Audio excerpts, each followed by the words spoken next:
What is going on, everybody? We're back with some more Marvel Snap, and today I wanted to show you guys just something I've been messing around with. I don't think this is a good deck at all, but I got some new cards as I started getting into the bucket 2 of the card collection.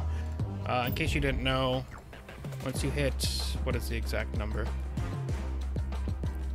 Collection level 214 is when you start crossing into the second bucket of cards. So like Iron Fist, Sunspot. So I'm starting to get more cards, and I wanted to mess around with them. So I made this deck. And like I said, I don't think it's that good. So we're rocking a small move package with Iron Fist, which on reveal moves the next card you play one location to the left. Doctor Strange, who moves your highest power card to this location. Heimdall, which moves all of your cards one location to the left. And Multiple Man, which when he moves, he adds a copy to the old location. So kind of the idea behind that small package is, in a perfect world, we get something like Multiple Man and copy him or attach Hulkbuster to Multiple Man, which makes him a 7 power Multiple Man. And then any of these move cards, when Multiple Man moves, that 7 power copy will be left behind. And then potentially, if we could play Heimdall again, we could leave more copies behind. So we have that small package. And then on top of that, I'm rocking just Enchantress and Spider-Woman. Spider-Woman just messes with some combat math at locations. And Enchantress just is pretty solid. And then the main other package that I'm messing around with is Jubilee, which on reveal plays the top card of your deck at this location. So if you play her on an empty location, so the dream is you play Jubilee, she pulls Odin, which will re-trigger Jubilee, and they can maybe pull something else. Or Jubilee pulls Wet Tiger, and then you can Odin onto that, and Jubilee and Wet Tiger will trigger together. Just some high rolls that can happen there. And then Sunspot is just kind of chilling out here on his own. The reason why I'm rocking Sunspot is the curve is a little wonky. There's quite a few times where I have some dead plays or dead turns. So if you can get Sunspot out early, he can really do a pretty good job of just kind of scaling himself and holding down a location decently. So let's get some games in. And like I said, I don't think this is going to be great, but we'll see how we can do. Let's switch over to game view. Let me know what you guys think of this game view, if it's a better viewing experience. I think a slightly zoomed in view just works a little bit better. So we do have a match, and let's see how things go. Alright, this is one of those really rough openers I was talking about. The curve is a little wonky, and I have not really like min-maxed this deck, refined it. This is just kind of my initial thoughts of how to mess around with it. So I may be able to find some ways to improve this over time.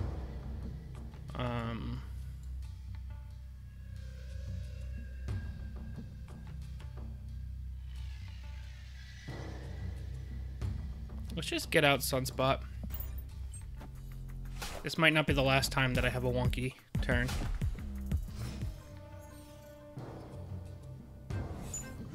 Okay, discarding Hulkbuster is really bad. Really bad. That was horrible as well. Okay. This is looking like either straight Double Dinosaur or the Nova Double Dinosaur deck. They did discard an Electra, but they had a backup one. This game is looking mighty over. Let's see what we can do. We have a 1 in 5 chance of pulling Odin from this Jubilee.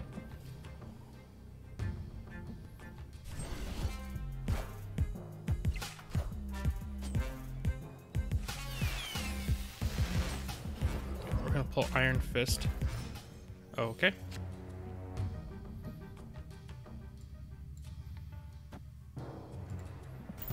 Just play White Tiger out. I don't think we can win this, by the way. I just am going to play this out. If we have to forfeit on turn 6, we forfeit on turn 6. Just especially, in general, I like to always play through close to the end. I don't really care about my rank. But especially when I'm playing a new deck that I've never really played that much before, I really like to play things out just so I can kind of get a feel for different situations and how different things get handled in the new deck.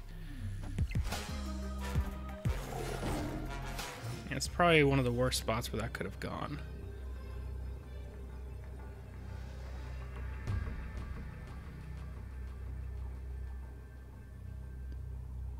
think there's any combination where we even have a chance of winning.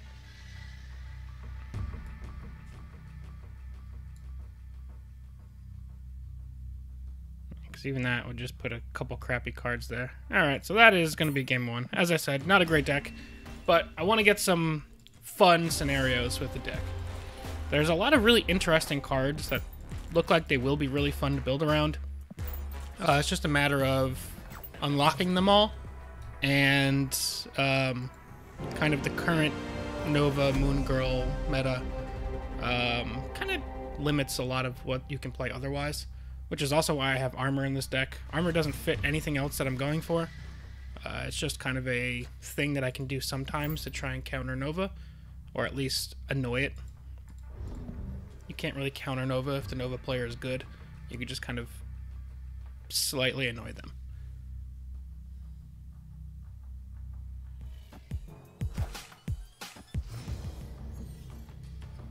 What do we got next?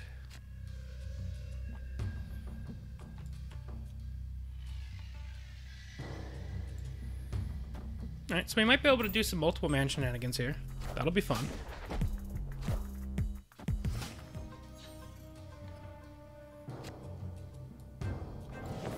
Let's play Doctor Strange, which will create a multiple man copy.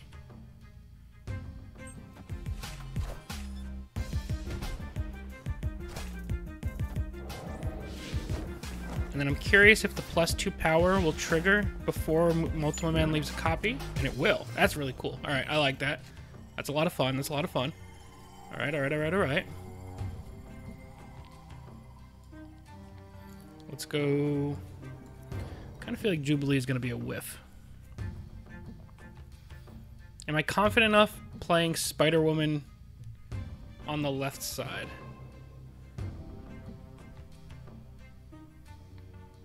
That'll give me 4 points. They'll go down to 3. So if they play anything on the left side, it's dead.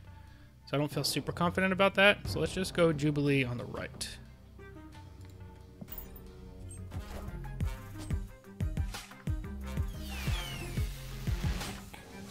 Not great, but pretty decent.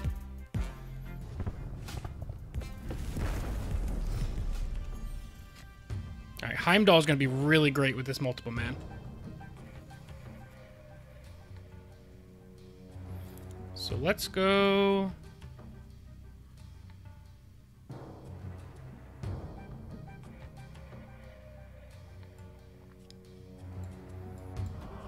I'm gonna go Sunspot and Spider-Woman.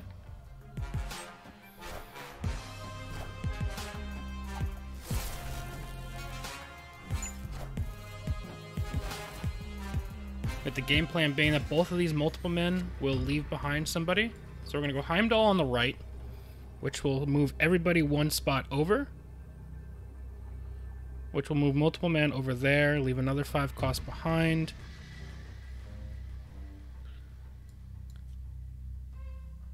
And I think I need to leave some power on Charisma and Cosmos just to make sure I can try and win that. And then these 2 will move over here. I mean, if nothing else, it's a really fun play, so we're going to try it.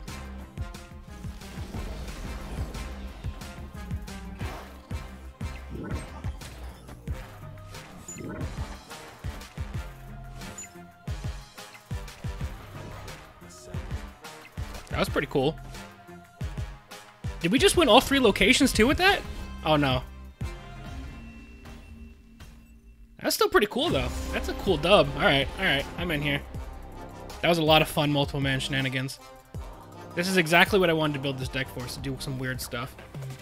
Let's get one more game in, do meta things with, but it has fun fun interactions that you don't really see elsewhere in the game right now, which I think is worth playing enough.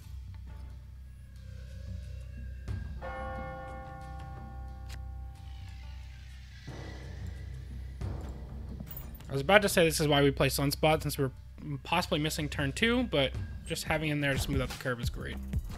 Oh, there's also Electra. That's fine.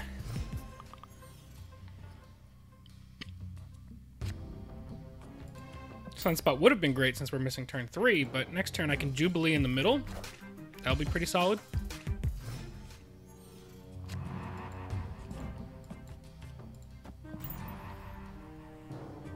And that'll pull 2 cards off the top of my deck, which will really thin me out nicely. Although my 2 biggest hits are in my hand right now, which is unfortunate, but you know, it is what it is.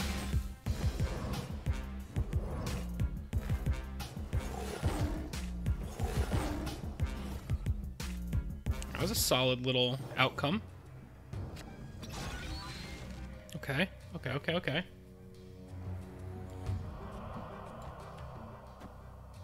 I am going to go ahead and Enchantress him here. Because we're probably just going to Odin next turn, I think. I'm also going to Snap. I think I'm in a pretty great spot now. It's not locked up by any means, but pretty solid. And even with Kiln here, with Odin, 1 Tiger is guaranteed to go to this location.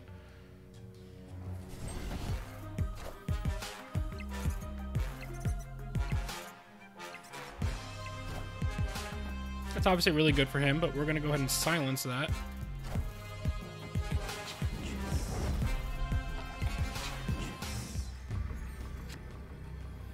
Before I hastily just slap down Odin, let's see what else we have here.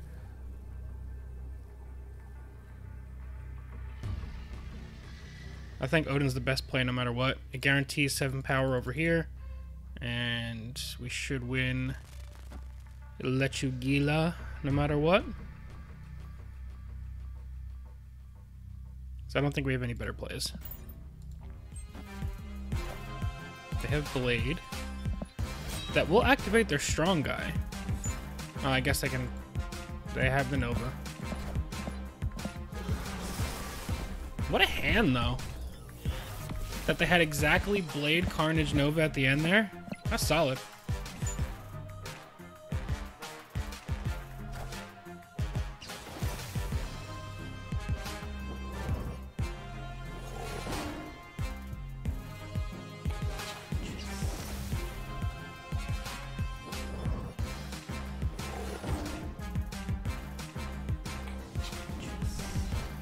Can't even get mad at that.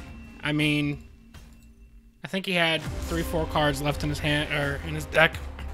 Having Carnage, Nova, and Blayde to activate your strong guy, that's just the nuts. And if we look back, I'm pretty sure... Oh, there's no way to look back there. I'm pretty sure if he didn't activate strong guy on the right, I think we might have had it. But even still, the Carnage Nova there at the end, just a little too hard to beat. But as you can see, the deck does a lot of fun things. I might play with this one again as I kind of refine it a little bit more just so we can figure out what else it's capable of. But yeah, that's going to be it for this one, guys. Thank you all very much for watching, and we'll see you guys next time. Peace.